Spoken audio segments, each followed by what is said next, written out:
Assalamualaikum warahmatullahi wabarakatuh. Kali ini kita akan membahas materi tentang perdagangan luar negeri, proteksi dan globalisasi. Yang pertama, perdagangan luar negeri. Perdagangan luar negeri adalah perdagangan yang terjadi di luar negeri. Kegiatan perdagangan luar negeri ini tergantung pada keadaan pasar hasil produksi maupun pasar faktor produksi, masing-masing pasar yang saling berhubungan satu dengan lain yang dapat mempengaruhi pendapatan ataupun kesempatan kerja. 3 aspek peranan perdagangan luar negeri dalam perekonomian. 1. Keuntungan yang dapat diperoleh suatu negara dari melakukan perdagangan luar negeri.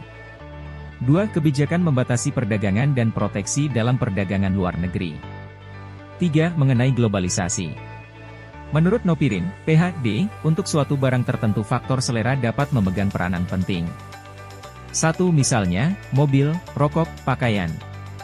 Meskipun satu negara tertentu telah dapat menghasilkan barang-barang tersebut, namun kemungkinan besar impor dari negara lain dapat terjadi.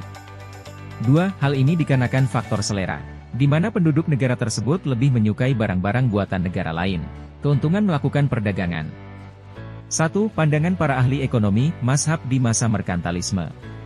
Perdagangan luar negeri merupakan sumber kekayaan untuk sesuatu negara. Menurut mereka, suatu negara dapat mempertinggi kekayaannya dengan cara menjual barang-barangnya ke luar negeri.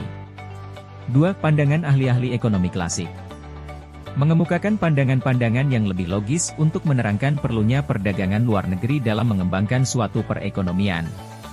Teori Ricardo, yang menerangkan mengenai keuntungan yang dapat diperoleh dari spesialisasi dan perdagangan. Berdasarkan kepada teori Ricardo tersebut, seluruh negara menjalankan sistem perdagangan bebas, free trade. Perdagangan bebas merupakan sistem perdagangan luar negeri di mana setiap negara melakukan perdagangan tanpa ada halangan perdagangan. Proteksi dan pembatasan perdagangan. Pengertian proteksi dan tarif. Proteksi merupakan perlindungan dalam perdagangan atau industri. Tujuannya untuk melindungi industri dalam negeri dari persaingan barang impor. Hal ini, misalnya dapat dijalankan dengan tarif, kuota dan sebagainya. Tarif adalah pembebanan pajak atau custom duties terhadap barang-barang yang melewati batas suatu negara. Penggolongan tarif. A. Biaya ekspor. Pajak biaya yang dikenakan terhadap barang yang diangkut manusia ke negara lain. B. Biaya transito. Pajak biaya yang dikenakan terhadap barang-barang yang melalui wilayah suatu negara dengan ketentuan bahwa barang tersebut sebagai tujuan akhirnya adalah negara lain. C. Biaya impor. Pajak biaya yang dikenakan terhadap barang-barang yang masuk dalam custom area suatu negara dengan ketentuan bahwa negara tersebut sebagai tujuan AK. Bentuk proteksi. Pengenaan tarif. Kuota. Pelarangan impor. Subsidi. Dengan adanya subsidi, produsen dalam negeri bisa menjual barangnya lebih murah, sehingga bisa bersaing dengan barang impor. Bentuk subsidi. Subsidi langsung berupa sejumlah uang tertentu. Subsidi per unit produksi. Tujuan proteksi. Mengatasi masalah deflasi dan pengangguran. Mendorong perkembangan industri baru. Mendiversifikasikan perekonomian. Menghindari kemerosotan industri-industri tertentu. Memperbaiki neraca pembayaran. Menghindari neraca pembayaran. Menghindari dumping. Menambah pendapatan pemerintah. Alat pembatasan perdagangan. Proteksi dan pembatasan perdagangan adalah kebijakan. Kebijakan pemerintah dalam membatasi atau mengurangi barang-barang yang diimpor. Halangan perdagangan dapat dibedakan kepada 4 jenis, tarif dan pajak impor, kuota pembatasan impor.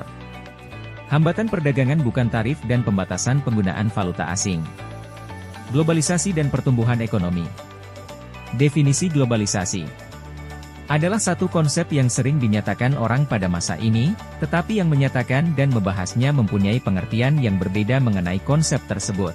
Globalisasi dapat didefinisikan sebagai peningkatan dalam saling ketergantungan dalam keadaan dan kegiatan ekonomi di antara berbagai negara di Indonesia. Faktor-faktor yang mewujudkan globalisasi. Perkembangan politik dunia. Semakin pentingnya praktek pasaran bebas. Perkembangan perusahaan multinasional. Berkembangnya investasi keuangan ke berbagai negara. Kemajuan teknologi dalam bidang teknologi informasi dan pengangkutan. Kebaikan dan keburukan globalisasi. Kebaikan globalisasi. Produksi dunia dapat ditingkatkan. Meningkatkan kemakmuran masyarakat dalam suatu negara. Meluaskan pasar untuk hasil produksi dalam negeri. Dapat memperoleh lebih banyak modal dan teknologi yang lebih baik. Menyediakan dana tambahan untuk pembangunan ekonomi. Keburukan globalisasi. Menghambat pertumbuhan sektor industri manufaktur. Memperburuk keadaan neraca pembayaran. Sektor keuangan semakin tidak stabil. Mempermudah prospek pertumbuhan ekonomi jangka panjang.